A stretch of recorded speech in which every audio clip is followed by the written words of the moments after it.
Le crime de Rouletabille, d'après Gaston Leroux. Adaptation, Stéphanie Reynaud et John Mack. Interprétation, Patrick Blandin, Patrick Martinez-Bourna, Philippe Collin, Stéphanie Reynaud, Frédéric Chevaux. Un programme Maurice Clément Fèvre.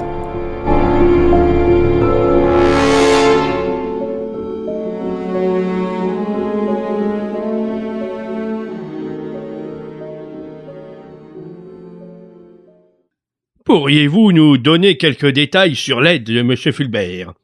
Dans les circonstances présentes, il pourrait nous être très précieux.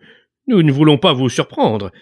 La première idée qui nous est venue a été que, dans l'affaire d'enlèvement et du vol des plans de la Titania, cet étranger vous avait peut-être desservi. Cela, monsieur le ministre, je ne le pense pas.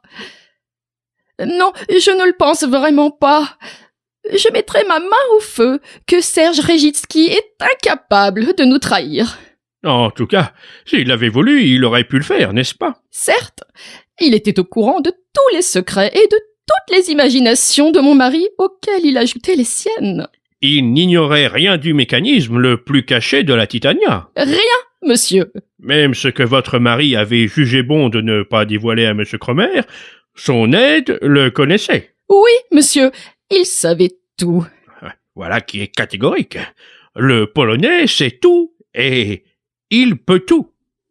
Pour que vous nous affirmiez, madame, d'une façon aussi nette que cet homme est incapable d'abuser des secrets qu'il possède, c'est sans doute que vous le croyez entièrement dévoué à la France, ou tout au moins à la cause des Alliés.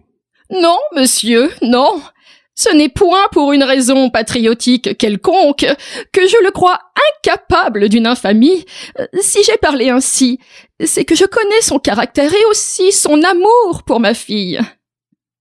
Vous savez, madame, que Serge Regitsky n'est pas le vrai nom du fiancé de mademoiselle Fulbert. Nous le savons, monsieur le directeur. Il s'appelle Serge Kanievski, de son vrai nom.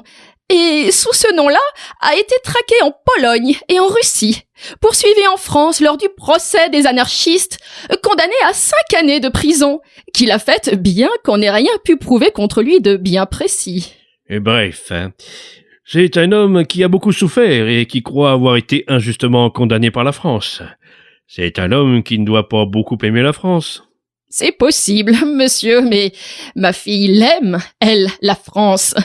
Et vous pouvez être sûr que son Serge fera comme s'il l'aimait, lui aussi, car dans cet ordre d'idées, Serge sait parfaitement que ma fille ne lui pardonnerait point, sans parler de trahison, une simple défaillance. Or, pour Serge, je le répète, il n'y a plus au monde que ma fille. Il est arrivé chez nous, mourant de faim, mis à l'index par toutes les polices de la Terre, avec des idées formidables de vengeance contre le genre humain. Cet homme n'avait encore connu que la haine. Il était laid, moralement et physiquement. Vous entendez, messieurs? Physiquement. Plutôt très laid que laid. Il a suffi que ma fille se penchât sur cette épave, et un autre homme est né. Maintenant, Serge connaît ce que c'est que d'être aimé, car ma fille l'aime, à cause de son âme de feu, sœur de la sienne.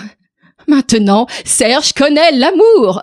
Le reste, le passé, le présent, l'avenir, en dehors de cet amour, n'existe plus. Il ferait sauter le monde pour un sourire de ma fille. Il ne tuera pas une mouche pour ne pas lui faire de chagrin. Vous pouvez être tranquilles, messieurs, bien tranquilles. Et la bonne triste vieille hochant la tête semblait vouloir rassurer tout le monde. Ces messieurs la remercièrent, lui adressèrent encore quelques bonnes paroles. Le directeur de la sûreté la reconduisit jusque dans le vestibule. Quand il revint, ces messieurs étaient tous d'accord pour proclamer que les propos de la vieille, loin de les tranquilliser, avaient augmenté leur inquiétude d'une façon considérable. Mon avis, c'est que maintenant nous devons tout redouter. En tout cas, nous devons agir comme si nous avions tout à redouter. Et agir sans perdre une minute. Faites entrer Nourri. Aussitôt, le silence fut rétabli. le chef de la sûreté ouvrit une porte qui donnait sur un petit salon particulier, et un homme fut introduit. Chapitre 6. Nourri.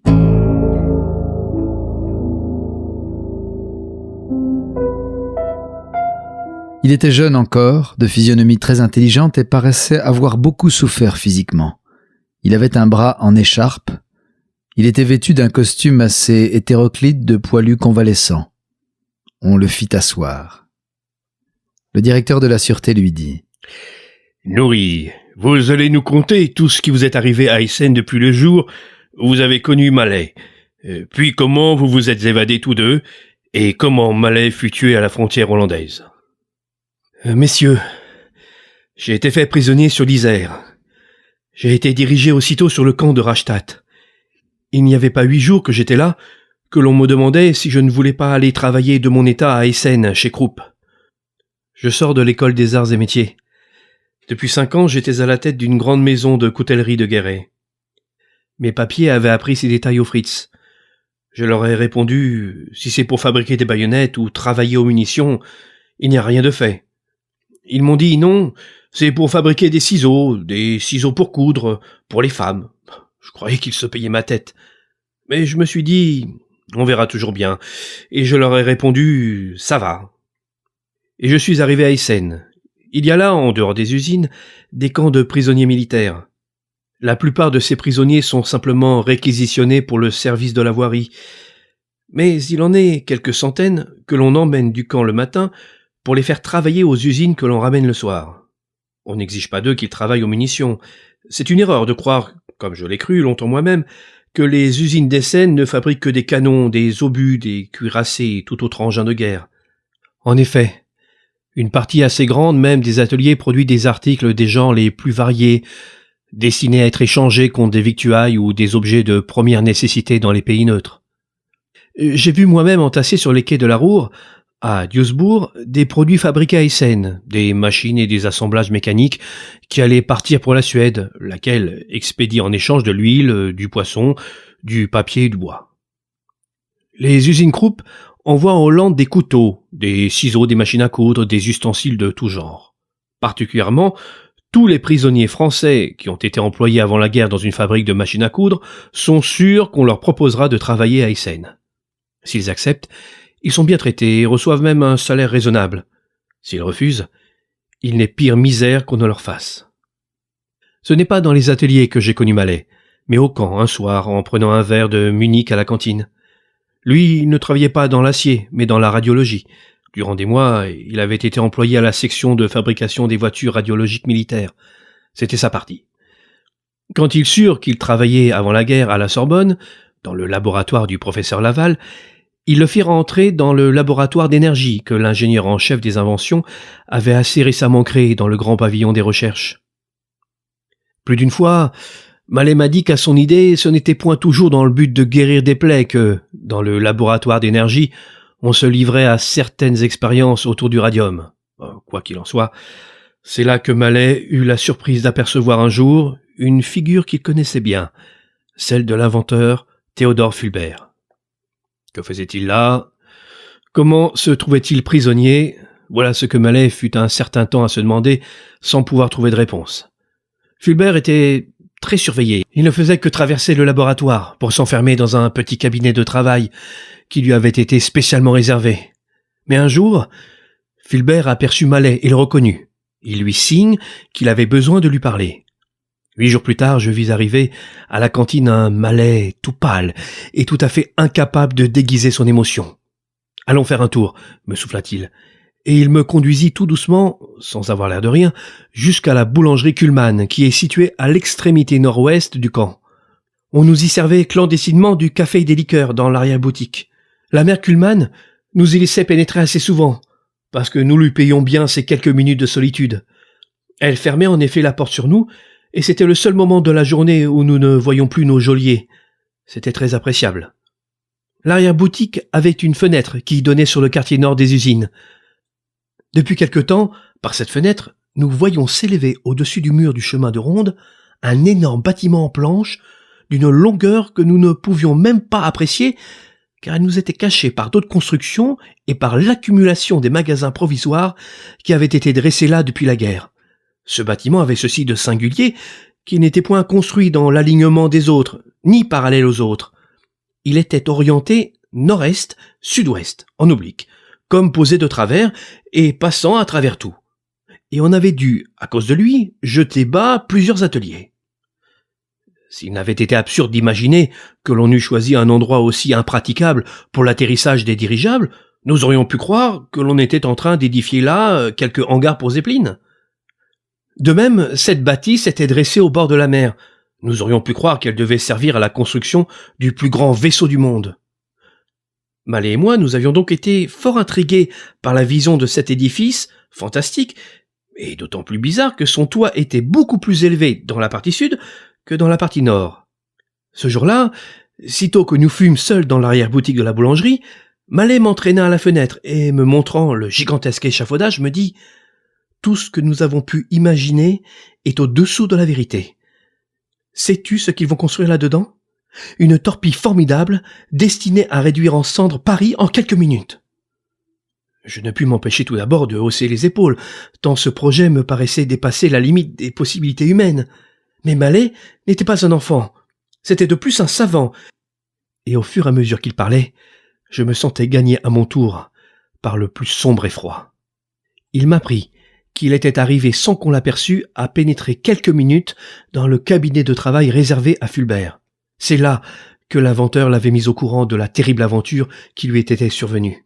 Sa fille et lui, et le fiancé de sa fille, le Polonais Serge Kaniewski, dont il a été tant parlé lors du procès des anarchistes, avaient été faits prisonniers par les Fritz sur les côtes d'Angleterre dans le moment que tous trois étaient en train de procéder aux essais, en petit, d'un prodigieux engin capable de détruire une ville à une distance énorme. En même temps qu'ils enlevaient les inventeurs et les jetaient au fond d'un sous-marin, les ravisseurs, bien renseignés, avaient également volé tous les plans, tous les papiers relatifs à l'invention. Les captifs, amenés à Essen, avaient été mis en demeure de construire pour le compte de l'Allemagne la torpille aérienne qu'ils avaient imaginée contre elle. Les Fritz, en effet, ne pouvaient rien sans la bonne volonté des inventeurs, car les plans qu'ils possédaient ne donnaient que le tracé et la disposition de la machinerie générale. Mais le secret principal de l'invention, et certains chiffres, n'étaient connus que de Fulbert et de Kaniewski et n'avaient pas été confiés au papier. Les deux hommes avaient déclaré que l'on n'obtiendrait de rien d'eux et protesté contre la violence inqualifiable qui leur était faite. Pour venir à bout de leur résistance, les Fritz n'avaient pas hésité à martyriser la fille de Fulbert, mademoiselle Nicole. Ils avaient commencé par la priver de toute nourriture. Quand le Polonais avait vu sa fiancée réduite à un état proche de la tombe, il n'avait pu résister à ce spectacle et avait promis tout ce que les autres lui demandaient.